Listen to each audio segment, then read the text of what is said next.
चलो बच्चों, तो आज हम लोग गुजराती में पोएम नंबर 13 देखें, जिसका नाम है क्या रे वागी। ये जो पोएम है ना, बहुत ही सिंपल, शॉर्ट और बहुत ही इफेक्टिव वे में लिखी गई है। ये पोएम वो एक लोकगीत है कि जहाँ पर श्री कृष्ण के लिए जो गोपियाँ हैं वो अपना प्यार किस तरह से बता रही हैं, वो इसमें बहुत अच्छी तरह से डिस्क्राइब किया हुआ है। कि जिसमें गोपियाँ कह रही हैं कि श्री कृष्ण जब बांसुरी बजाते हैं ना, तो उनकी बांसुरी में एक ऐसा जादू होता है कि जैसे सब गोपियाँ अपना सब कुछ काम काज वगैरह सब छोड़कर जो है वो कृष्ण की ये बांसुरी सुनने के लिए, उनकी मुरली सुनने के लिए चली पड़ती हैं। और इसीलिए उनके घर में भी इतनी सारी तकलीफ होती है कि उन्हें घर में भी परेशानियां होती है, लेकिन फिर भी सब कुछ भूल कर वो श्री कृष्ण के लिए चल पड़ती हैं। ये एक बात तो बहुत अच्छी तरह से इसमें डिस्क्राइब की गई है। पोयम का नाम ही है क्या रे वागी, कि न जाने कहाँ बज रही है ये क्या। तो ये श्री कृष्ण की मुरली। तो देखो, इस पोयम के थ्रू ही समझे, एकदम छोटी सी पोयम है कि देखो क्या कहते हैं। कहते हैं कान तारी मुरली है जीरे मारा मन है रया। पोयम की पहली लाइन में लिखा हुआ है ना कि कान तारी मुरली है जीरे मारा मन है रया। मतलब कान मतलब श्री कृष्ण। वो श्री कृष्ण को कह रहे हैं, कान्हा को कह रहे हैं कि तारी मुरली है जी रे। मतलब तुम्हारी मुरली ने, तुम्हारी बांसुरी ने मारा मन हैराया। मारा मन हैराया मतलब कि भाई मेरा मन जीत लिया है। ठीक है ना, कि भाई मेरा मन जो है वो मुझसे छीन लिया है। कि भाई जैसे हैराया मतलब तो भाई चोरी करना कहते हैं, कि भाई मेरा दिल, मेरा मन जो है वो चोरी कर लिया है तुम्हारी बांसुरी ने। मतलब तुम्हारी बांसुरी ऐसी है, तुम्हारी मुरली ऐसी है कि भाई जिसमें मेरा मन भी उसमें डूब चुका है। समी सांजनी जीरे वजोगण क्या रे वागी। समी सांजनी, समी सांजनी मतलब कि भाई शाम के समय। शाम के समय में ये वजोगण, वजोगण मतलब कहते हैं कि भाई जो जो यहाँ वहाँ भटकती फिरती हो। कि भाई शाम के समय में ये मुरली न जाने कहाँ पर जो है वो बज रही है। अब यहाँ पर ये गोपी जो है वो इस मुरली को, श्री कृष्ण की मुरली को अलग अलग शब्द कहकर जो है वो कह रही है, भला बुरा कह रही है। जनरली ऐसा होता है कि भाई जो चीज़ हमें पसंद बहुत होती है, जिस चीज़ की आदत लग जाती है ना, कि भाई वो आदत छूटती नहीं है। कि नहीं अब तो वहाँ जानी है, पसंद भी बहुत है, लेकिन उसकी वजह से बाकी के सब काम जो है वो छूट जाते हैं। वहाँ पर जब हम चले जाते हैं तो बाकी के सब काम छूट जाते हैं। और उसकी वजह से कितनी बार वो भले वो चीज़ पसंद हो ना, फिर भी हम लोग उसे जो है वो भला बुरा कहते हैं कि देखो ना यार ये चीज़ कितनी बेकार है यार, कि यार आदत ही लग जाती है इस चीज़ की, कितनी बेकार है। ऐसे शब्द हम लोग यूज़ करते हैं ना। अब वो चीज़ सच में कोई बेकार नहीं, वो चीज़ बहुत अच्छी है।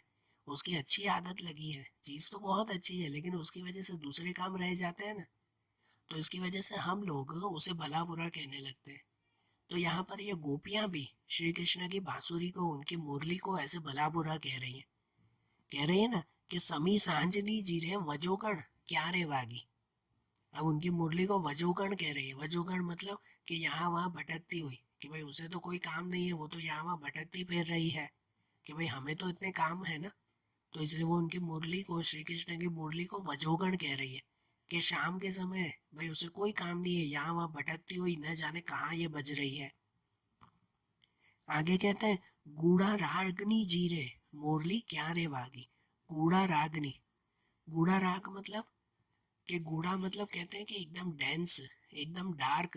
राग मतलब कि भाई जिस तरह का जो वो म्यूजिक होता है, वो एक ऐसा राग, एक ऐसा जो है वो डेंस, इतना डार्क जो है वो ये म्यूजिक बज रहा है। मतलब समझो कि भाई इस तरह का जो है वो ये म्यूजिक बज रहा है कि जिसमें हर कोई जो है वो खो जाता है। हर कोई उसके अंदर जो है वो खो जा रहा है, कि ऐसा वो म्यूजिक, ऐसी वो मुरली बज रही है।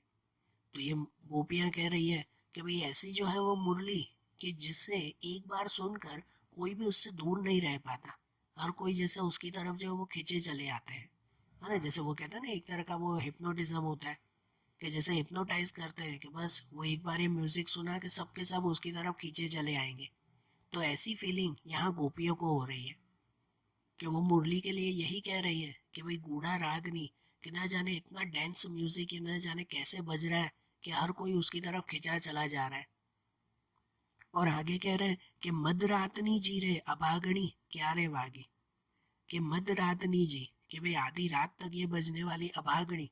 अभागनी मतलब कि जो बदनसीब होता है वो, जैसे मैंने बताया ना कि गोपियां जो है वो श्री कृष्ण की मुरली को भला बुरा कह रही हैं, तो उनके लिए ये शब्द भी है अभागणी, कि भाई ये न जाने ये इतनी बेकार ये मुरली न जाने आधी रात तक कहाँ बज रही है। अब वो बेकार क्यों कह रही है? क्योंकि उनकी वजह से उनके दूसरे काम रह जाते हैं, इसीलिए। बाकी श्री कृष्ण की मुरली खराब नहीं है, वो तो सबको बहुत पसंद है, लेकिन सिचुएशन ऐसी है ना, इसलिए गोपियां जो है वो ऐसे कह रही है। तो आगे कहते हैं सर्वा साधनी जीरे मुरली क्या रे वागी। सर्वा साध, साध मतलब, साध मतलब कहते हैं कि भाई कोई आवाज, सर्वा साध मतलब इतना प्यार से कोई आवाज दे। कोई कहता है ना भाई, कोई जब बुलाता है तो इतना प्यार से वो बुला रहा है कि भाई उसे मना नहीं कर सकते। ऐसा सर्वो साध मतलब कहते हैं कि इतना प्यार से एक बुलावा कि जैसे कुछ भी करो आप मना नहीं कर सकते कि नहीं यार वहां तो जाना ही है। तो ऐसे कहते हैं कि ये श्री कृष्ण की मुरली भी ऐसी ही है कि जैसे प्यार से हमें बुला रही है अपनी तरफ, और ये न जाने कहाँ बज रही है।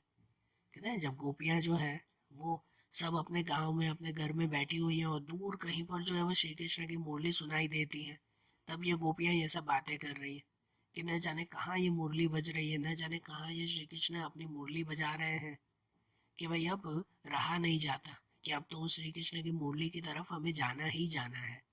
ऐसे वो गोपियां कह रही हैं। और दूसरी लाइन में, आगे की लाइन में वो डिस्क्राइब करते हैं कि उनकी वजह से ये गोपियों के कौन कौन से काम रह जाते हैं। जैसे वो आगे कह रहे हैं कि कान तारी मोरली जीरे गरबो घेलो की दो, कि कान तारी मुरली है जीरे, कि भाई तुम्हारी इस मुरली की वजह से ही गरबो घेलो की दो।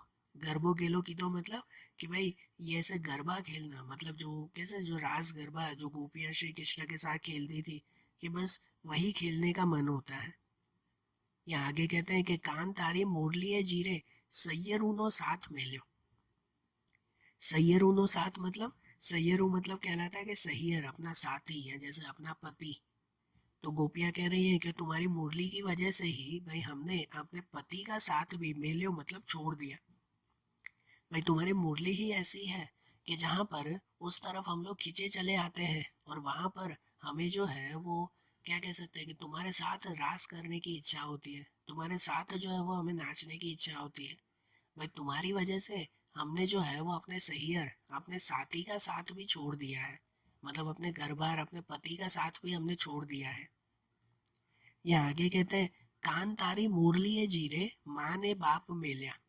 माँ ने बाप मेल्या मतलब कि भाई हमने अपने माँ बाप को भी छोड़ दिया, अपना घर बार भी छोड़ दिया। कहते हैं ना अपने साथी को छोड़ दिया, अपने माँ बाप को हमने छोड़ दिया, किसकी वजह से? भाई तुम्हारी मुरली की वजह से। भाई तुम्हारी मुरली की वजह से हमने अपने माँ बाप को भी छोड़ दिया है। यह कहते हैं कि कान तारी मुरली जीरे रोता बाढ़ मेल्या। रोता बाढ़ मेल्या, इसका मतलब कि भाई घर में जो है वो हमारे बच्चे रो रहे हैं, रोता बाढ़ मतलब हमारे बच्चे रो रहे हैं, उन्हें भी हमने छोड़ दिया। अब घर में कोई माँ के जो है वो बच्चे अगर रो रहे हो तो माँ सबसे पहले उसी पे ही ध्यान देगी ना। लेकिन यहाँ गोपी कह रही है कि भाई श्री कृष्ण की मुरली में एक ऐसा जादू है, एक ऐसा अट्रैक्शन है, इस तरह से हम लोग उसकी तरफ खींचे चले आते हैं कि उसकी वजह से हमने अपने रोते हुए बच्चों को भी वहां पे छोड़ दिया। हमने रोते हुए बच्चों को छोड़कर भी जो है वो हम वहां पर चले आए हैं, भाई तुम्हारे पास चले आए हैं। और आखिरी में कहते हैं कि कान तारी मुरली है जीरे कोठी है कण खूटिया। कोठी है कण खूटिया, इसका मतलब क्या? कि भाई घर में जो है वो अनाज तक खत्म हो चुका है भाई तुम्हारी वजह से। ये क्या? तो ये एक समझो कहावत की तरह दिया हुआ है कि जनरली घर में जो स्त्री हैं, जो लेडीज होती हैं, जो वुमेन हैं, तो उनका काम ये होता है कि घर में सब चीज़ों का जो है वो सही तरह से ध्यान देना, खास कर घर के अनाज, घर के खाने पीने की चीज़ों का। कि घर में पहले के समय में सब लोग जो है वो पूरा पूरा अनाज भर कर रखते थे, फिर वो अनाज जो है वो कभी भी ख़त्म नहीं होने देते थे वो, कि अगर जरा सा अनाज अब कम होता जा रहा है या ख़त्म हो रहा है, तब उसी वक्त बाहर से जो है वो मंगवा लेते हैं।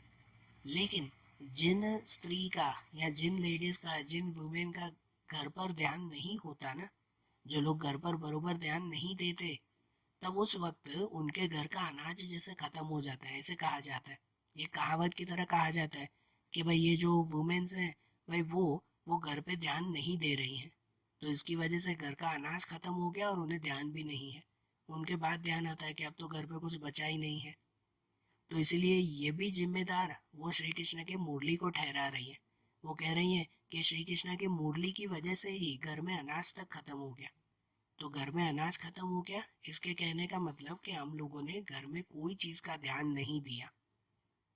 तो श्री कृष्ण की मुरली की तरफ ये गोपियों का अट्रैक्शन ऐसा था कि वो कह रहे हैं कि भाई हमने जो है वो अपने साथी अपने पति को छोड़ दिया, अपने माँ बाप को छोड़ दिया, भाई अपने बच्चों को भी रोता हुआ छोड़कर चले आए, भाई अपने घर का मैनेजमेंट भी हमने ध्यान दिया नहीं, घर की तरफ भी ध्यान नहीं दिया, घर पे भी सब चीज़ें खत्म होती जा रही है वो ध्यान नहीं दिया, और सब छोड़कर हम लोग जो है वो तुम्हारी तरफ चले आए हैं।